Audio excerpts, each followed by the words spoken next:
Shalom saudara yang terkasih, yang seiman di dalam Tuhan kita Yesus Kristus.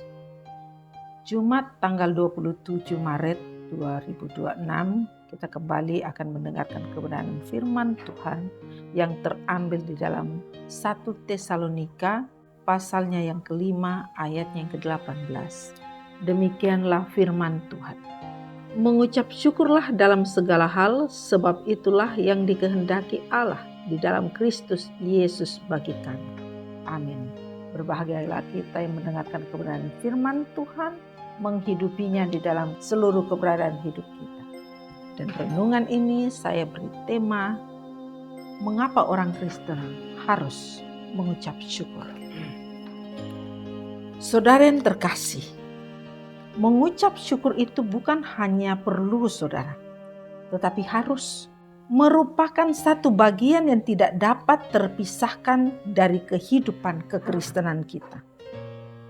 Mengucap syukur atas berkat-berkat yang kita terima itu adalah baik. Mengucap syukur atas kesehatan, atas pernyataan Tuhan, itu semua baik. Namun itu tidak cukup saudara. Bila merenungkan sejenak, kita akan menemukan alasan untuk selalu bersyukur. Ada 4 alasan mengapa kita bersyukur. Pertama, mengucap syukur adalah sikap yang dikehendaki Allah di dalam kehidupan kita. Kita bisa baca dalam pembacaan kita tadi, ayat yang ke-18. Dalam situasi buruk sekalipun, Tuhan mau kita belajar satu hal, mengucap syukur. Apakah seseorang menghadapi situasi yang buruk masih bisa mengucap syukur? Bisa. Mengapa? Karena dalam Roma 8 ayat 28, itu sebabnya saudara mengucap syukur saat ini. Itulah yang dikehendaki Tuhan.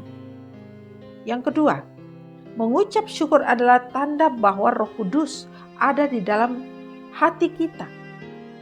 Dengan kata lain, seseorang yang tidak pernah mengucap syukur, itu diragukan apakah seseorang itu dipenuhi Roh Kudus atau tidak, saudara. Dalam Efesus 5 ayat 19-20 akan menaikkan pujian dan mengucap syukur. Roh Kudus membuat seseorang bisa bernyanyi, bermazmur bagi Tuhan. Dan ayat 20 dikatakan ucap syukur senantiasa. Itu adalah hasil dari karya Roh Kudus Tuhan, ya. Perhatikan kata senantiasa, bukan hanya sewaktu-waktu, bukan sekali-kali, tapi senantiasa, setiap waktu, terus-menerus. Roh Kudus ada di dalam diri seseorang, akan memberikan sukacita surgawi, sehingga seseorang bisa mengucap syukur setiap waktu. Saudara, hubungan antara Roh Kudus dengan ucapan syukur juga dibuktikan saat Yesus ada di bumi ini. Roh Kudus menguasai diri Yesus. Saat Roh Kudus turun atas pribadi Yesus, Yesus berkata, "Aku bersyukur kepadamu Bapa." Yang ketiga, mengucap syukur adalah ciri dari kehidupan orang yang beriman. Kita bisa baca di dalam Lukas 15 ayat 15. Di sini dapat kita simpulkan bahwa orang beriman adalah orang yang tahu mengucap syukur. Dengan kata lain, mengucap syukur adalah ciri dari orang yang beriman. Lalu saudara, mengapa seseorang yang mengucap syukur disebut sebagai orang beriman? Sebab apa?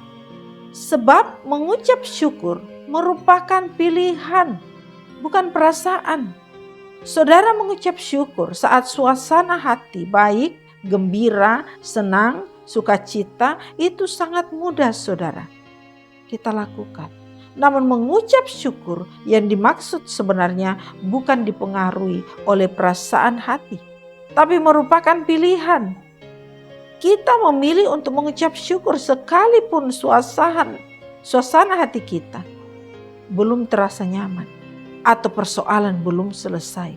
Namun kata Habakuk 3 ayat 17-18, sekalipun pohon ara tidak berbunga, pohon anggur tidak berbuah, hasil pohon zaitun mengecewakan, sekalipun ladang-ladang tidak menghasilkan bahan makanan, kambing domba terhalau dari kurungan dan tidak ada lembu sapi dalam kandang, namun aku akan bersorak-sorai dalam Tuhan. Artinya Habakuk yakin saudara, Bapa di sorga pasti pelihara. Karena orang benar hidup oleh iman. Orang benar bukan hidup oleh kemampuannya sendiri, tetapi orang benar dalam Alkitab menulis dengan jelas, hidup oleh iman. Karena imanlah pada Tuhan sebagai Bapa yang akan memelihara kehidupan saudara dan saya. Saudara, jika kita mau jujur, memang bukan hal mudah untuk kita mengucap syukur pada Tuhan setiap saat dalam segala keadaan. Tapi ketika kita mengerti mengapa kita harus mengucap syukur, maka apapun yang terjadi dalam hidup kita, tidak ada alasan bagi kita untuk tidak mengucap syukur. Dengan kata lain, selalu ada alasan untuk mengucap syukur. Kiranya Tuhan memberkati kita. Amin.